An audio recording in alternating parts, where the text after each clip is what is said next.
నమః శివాయ. ఓం శ్రీ గురుభ్యో నమః. ఓం శ్రీ మాత్రే నమః. అందరికీ నమస్కారం అండి. ప్రతిరోజు రాశి ఫలాలు తెలుసుకోవడానికి ప్లీజ్ మన ఛానల్ని సబ్స్క్రైబ్ చేయండి.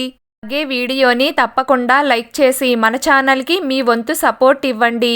గోచార్య రీత్యా వృశ్చిక రాశి వారు ఎటువంటి శుభ అశుభ ఫలితాలు పొందుతారో తెలుసుకోవాలంటే ఈ వీడియోని స్కిప్ చేయకుండా చివరి వరకు చూడండి.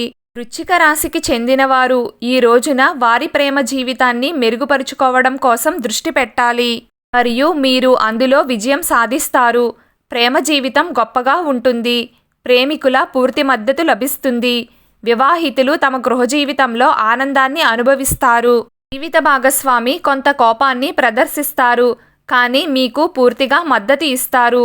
ఉద్యోగంలో మీ స్థానం కూడా బాగుంటుంది. అన్ని వైపుల నుండి ఆదాయం వస్తుంది. ఖర్చులు తగ్గుతాయి.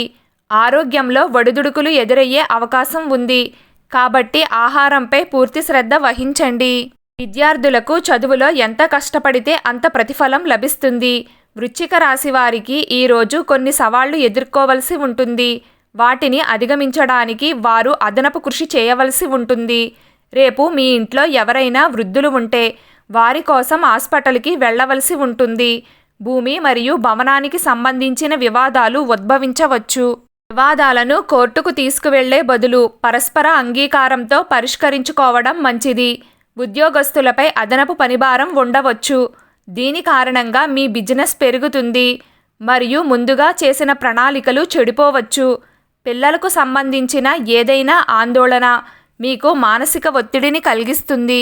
మీరు మీ వ్యాపారాన్ని విస్తరించాలి అని ఆలోచిస్తున్నట్లయితే ఈ దిశలో అడుగు వేసే ముందు ఖచ్చితంగా మీ శ్రేయోభిలాషుల సలహా తీసుకోండి. ఈ రాశికి చెందిన వారు వ్యాపారంలో సాధారణంగా ఉంటారు. మీరు ఓర్పు మరియు పట్టుదలతో పనిచేయాలి. ఈరోజు ప్రయాణాలు ఏవీ చేయవద్దు. పిల్లల ఆరోగ్యం పట్ల శ్రద్ధ వహించడం మంచిది. సహనం తగ్గుతుంది. సంభాషణల్లో ఓపికగా ఉండండి. కుటుంబ జీవితంలో ఇబ్బందులు ఉంటాయి. ఈరోజు వృశ్చిక రాశి వారి అదృష్ట సంఖ్య 5. ఈరోజు వృశ్చిక రాశి వారి అదృష్ట రంగు గులాబీ రంగు. ప్రతిరోజు మీకు ఇష్టమైన దైవారాధన చేస్తూ ఉండండి. అంతా శుభం కలుగుతుంది. వీడియో మీకు నచ్చినట్లయితే ప్లీజ్ లైక్ చేయడం మర్చిపోకండి. అలాగే ప్రతిరోజు రాశి ఫలాలు తెలుసుకోవడానికి మన ఛానల్ని సబ్స్క్రైబ్ చేయండి. నమస్కారం.